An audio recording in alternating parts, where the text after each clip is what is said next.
svima i dobrodošli u serijal Nauči danas za bolje sutra. Moje ime je Ana Nives Radović, osnivač sam Fintech online centra i doktorand u oblasti pomorske logistike na temu primjena blockchain tehnologije u savremenim lukama. Također, član sam samostalnog udruženja profesionalaca za elektronski razvoj. I upravo zbog toga tema mog prvog predavanja u okviru ovog serijala bit će uvod u Fintech.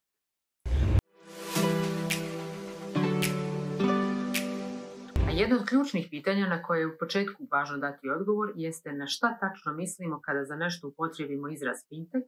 i šta to znači za nas kao pojedince, odnosno za društvo u cijelini. I sami možete primijetiti da izraz fintech kombinuje skraćene oblike riječi financije i tehnologije. A upravo ovaj termin najčešće se koristi za inovativne startupove koji se baziraju na tehnologiji za financijske transakcije. A ukoliko sve to posmatramo malo sa strane, to može predstavljati neku vrstu preispitivanja svrhe i vrijednosti financijskih i bankarskih usluga kakve smo do sada poznavali. Stoga je fintech pojam koji se uglavnom odnosi na one startupove koji ne samo da dobro vladaju informatičkim, već i komunikacijskim tehnologijama i koji na određene načine pokušavaju da zauzmu tržišni udio nekih velikih kompanija koje uprkos svojoj veličini često ili nisu bile dovoljno inovativne ili na neki način zaostaju u usvajanju nekih i primjeni nekih tehnoloških rješenja koja već postoje na tržištu. Jedno od čestih pitanja je i da li je fintech nešto novo, odnosno od kada to postoji. Spoj financija i tehnologije postao je vidljiv još sredinom 20. vijeka, kada je bilo uočljivo kako tehnologija unapređuje pružanje financijskih usluga, posebno na primjer 70. i 80. godina sa pojavom platnih kartica i sličnih servisa, a ekspanziju je sve to doživjelo od 90. godina pojavom interneta, zatim internet bankarstva i novim modernim servisima. Ipak sve to je bilo samo uvod za fintech o kojem danas govorimo i koji je u nekom novom obliku počeo da nastaje nakon izbijanja svjetske ekonomske krize 2008. godine. Upravo to je bilo vrijeme kada su brojni bankari, traderi i mnogi drugi profesionalci iz tih oblasti krenuli da napuštaju glavne financijske centre poput banaka, berzi, financijskih institucija širom svijeta i krenuli u neke preduzetničke avanture kako bi preispitali model finansiranja kroz tehnološke inovacije, sve to u cilju bržeg oporavka od krize, posebno nakon što je tada bankarski sektor doživio potpuni krah. Oni su kao i brojni drugi profesionalci, prije svega slobodni programeri, ali i svi oni koji su razumjeli da se kriza zapravo dogodila zato što su neke vrijednosti dostigle nerealno visoke iznose, odlučili su da pojednostave ili učine dostupnim financije i financijske usluge nudeći ih na kvalitetniji, a jeftiniji način. Izraz fintech generalno se od tada koristi za označavanje kompanija, odnosno tačnije startupova, čija je glavna svrha bila pružanje financijskih usluga uz pomoć korištenja novih tehnologija, tako da ona budu povoljna za širi krug korisnika. I upravo kada pominjamo te financijske usluge, čije pružanje zahtjeva i upotrebu interneta i poseban softver i cloud servise, one uvijek uključuju aktivnosti koje su na ovaj ili onaj način vezane za novac, odnosno promet novcem. Tako da se fintech razvija u svim onim oblastima u koji smo do sada poznavali tradicionalno, zatim i savremeno bankarstvo ili berzansko poslovanje i uvijek uključuje neke novčane transakcije od jednog ka drugog korisnika, dakle od upravljanja štednjom, potreba da kreditiramo fizička lica, potreba da finansiramo kompanije, odnosno najčešće male biznise, zatim mogućnosti prometa elektronskog, odnosno digitalnog novca, sve vrste internet plaćanja, investiranje bilo koje vrste, dakle kupovina i trgovina generalno različitim berzanskom robom i drugim vrijednostima, transakcijama između korisnika, dakle svim oblicima plaćanja. A to koliko su digitalne usluge uspjele da unaprijede neku oblast, najbolje smo mogli vidjeti u multimediji, posebno na primjer kada je riječ o muzici, zatim u medijima i informativi, u turističkom sektoru itekako, pa se čini da upravo takve tehnologije stvaraju pravu revoluciju gdje god se pojave, a ovoga puta sve se to dešava bankarskom i financijskom sektoru. I ono što se dogodilo je da su u međuvremenu svi, ali baš svi privredni sektori, makoliko stari bili ili makoliko tradicionalan način njihovog poslovanja bio, danas na neki način upućeni u ono što tehnološka revolucija donosi, a sve više postaju upućeni na fintech. Tako da vidimo, na primjer, nakon Amazona za distribuciju, nakon Uber servisa za gradski prevoz, Airbnb-a za iznajmljivanje smještaja i tako dalje, primjećujemo da se brojne industrije u potpunosti sele u digitalni svijet i da potpuno prestaju da funkcionišu na način na koji ih pamtimo nekada u istoriji. Sada je bankarski sektor onaj koji je uzdrman ovom vrstom inovacija, međutim, bilo bi zaista naivno vjerovati da će fintech na neki način ugasiti banke, onako kao što je recimo Airbnb obesmislio rad brojnih tur operatora ili putničkih agencija. Već je mnogo veća vjerovatnoća da će ih natjerati da budu inovativne i da cijene njihovih usluga ne budu previsoke kao što to bio slučaj do sada. Iako nekada može djelovati da fintech izgleda i da je zamišljen da bude konkurencija bankama, zapravo tradicionalni bankarski sektor i dalje ima dominantan položaj na tržištu bukvalno svih zemalja u svijetu i upravo to pokazuje da je fintech zapravo najčešće ono što se bazira na pružanju onih usluga koje su često nešto što zapravo zamišljeno da bude komplementarno tradicionalnoj bankarskoj ponudi, a da sve to banke primorava da tu ponudu koju imaju unapređuju i da je čine što jeftinijom za korisnike. Kada već istovremeno pominjemo banke i fintech, podsjetit ću na to da je svjetska javnost tokom posljednjih godina imala priliku da upozna izraze kao što su unbanked i underbanked. Zvanični prevodi ovih termina na naš jezik još nisu prihvaćeni, međutim, bukvalno bismo ih mogli prevesti unbanked kao nebankovani, a underbanked kao nedovoljno bankovani, misleći svakako na korisnike, odnosno one ljude koji ili nemaju nikakav ili nemaju potpun pristup bankarskim uslugama koje su na raspolaganju drugim korisnicima. Dakle, za ljude koji uopšte nemaju bankovne račune ili nemaju potpun pristup svim bankarskim uslugama,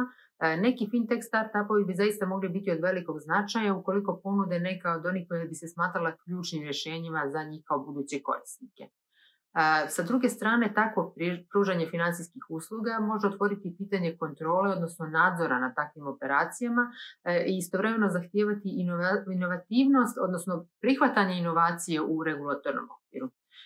Jer smo svjesni ipak da regulatori u svakoj zemlji da se susreću sa brojnim izazovima, posebno kada je riječ o onim ekonomijama u razvoju čiji finansijski sektori zaista imaju niz problema i suočavaju se sa brojnim preprekama, a posebno tamo gdje vlade imaju poteškoća u usklađivanju pravnog okvira tako da se prilagode nekim potrebama koje savremeno društvo od njih ipak traži. Dakle, financijske inovacije predstavljaju ogroman izazov za sve vlade u svijetu, posebno za one u kojima ne funkcioniše baš sve kako treba i tu mnogo toga i zapravo i ne zavisi od neke njihove političke volje da se, na primjer, bave nečim što oni smatraju bitnim za zaštitu svega onoga što se smatra mogućom žrtvom prijete od neke nepotrebne ili neprimjerene upotrebe tehnologije i tako dalje, već zavisi od njihovog nivoa osposobljenosti, prije svega kadrovske osposobljenosti, da se prepozna tehnologija i da se na pravi način uvrsti u neke regulatorne okvire. Jedan od ključnih financijskih regulatora u svakoj zemlji svakako predstavljaju centralne banke, a one su poznate generalno kao institucije koje se tradicionalno protive ne samo riziku, već i inovacijama. I upravo se očekuje da regulisanje fintech proizvoda i usluga ne bude baš tako jednostavno, odnosno da ne bude izvodljivo na onaj način na koji su navikle da regulišu bankarske proizvode i usluge u nekom sistemu koji već duže vrijeme postoji. Također čini se da kao regulatori tijela poput recimo centralnih banaka ili ministarstva financija ipak preferiraju neku vrstu stabilnosti u odnosu na inovativnost. Dakle, čak i u onim slučajevima kada nema nikakve sumnje da bi neke tehnološke inovacije mogle doprinijeti ekonomskoj stabilnosti, oni su ipak za to da se ne mijenja puno toga. A pored toga, vlade brojnih zemalja ograničeno su prije svega kadrovskim resursima i nisu toliko voljne da na tom polju budu izložene riziku i preferiraju neku vrstu inkluzije kao neku akciju koja je zamišljena da bude dio nekog njihovog političkog alata, a ne da na taj način zapravo smanjuju politički utjecaj kroz uvođenje tehnologije i gube moć na tom polju, posebno u financijskom sektoru. Stoga vlade i centralne banke često u svojim redovima uopšte i nemaju tehnološke eksperte kojima bi bilo potpuno razumljivo sve ono funkcionisanje procesa u kojima bi tehnologija mogla da značajno unaprijedi ekonomiju neke zemlje i vrlo često činovnici vlada, ministarstva financija, centralnih banaka i sličnih ustanova uopšte ne mogu da percipiraju neke inovacije kao nešto što može drastično da unapredi i tržišne prilike i javne financije i upravo zbog toga mogu se suočiti sa izazovom da im mnogo toga prolazi zapravo neopaženo zato što nije pravno regulisano i to ne mora nužno otvarati prostor za nezakonite radnje oni koji donose neke inovacije, već jednostavno činiti da oni koji požele da pružaju neke fintech usluge budu posmatrani kao nešto što sistem ne prepoznaje i iz tog razloga sistem to ni ne prihvata. Bez obzira na to koliko neko društvo bilo tehnološki napredno ili njegovo stanovništvo bilo finansijski pismeno, vlade tih zemalja najčešće nisu u stanju da u potpunosti slijede ono što na tržištu nastaje i da se prema tome orijentišu. Ili mogu doći u situaciju da budu pod pritiskom pružalaca tradicionalnih finansijskih usluga, posebno naravno banaka, i svima njima zapravo nije u interesu da se inovacije toliko brzo prihvataju, jer tako jedni gube profit, a drugi utjecaj. Postoji vjerovatnoća da ćete upravo vi na neki način biti uključeni u tehnološko opismenjavanje, neki proces unutar finansijskog sistema vaše zemlje, grada, biznisa ili javne ustanove i zbog toga će se vama podijeliti 2 ključna savjeta vezana za primjenu finteka u neki od sistema. Prvo, ukoliko nađete na strani onoga ko kreira ili uvodi fintech startup, novi servis ili kroz tekuće poslovno okruženje, potrebno je dobro razmisliti koliko se ta inovativnost, odnosno ulaganje u nju isplati. Odnosno, da li je to poslovno okruženje ono kojem je ono zaista potrebno, jer ako radite u malom sistemu, a imate ideju koja je, makoliko bila revolucionarna, ipak nešto što mnogo košta, mnogo je bolje tako nešto ponuditi nekom složenijom okruženju, odnosno većem sistemu. A u sve to treba poći od toga da je, naravno, ideja svakako originalna, da su autorska prava u tome svemu dobro zaštićena. Ovo govorim iz razloga što se u fintechu vrlo često dešava da ona ne budu poštovana i da smo svjedoci prije svega da vrijeme čekanja koje je potrebno od toga vremena kada dobijete neku ideju do njene realizacije često traje onoliko koliko potreba da obezbijedimo sredstva ili neke dozvole, na primjer. I dok vi čekate neku podršku ili novac, neko drugi kome ste predstavili ideju, a kome su ta sredstva dostupnija, vrlo lako može da tu ideju iskoristi na takav način da vi nemate nikakav dokaz da je ona zapravo stvarno vaša.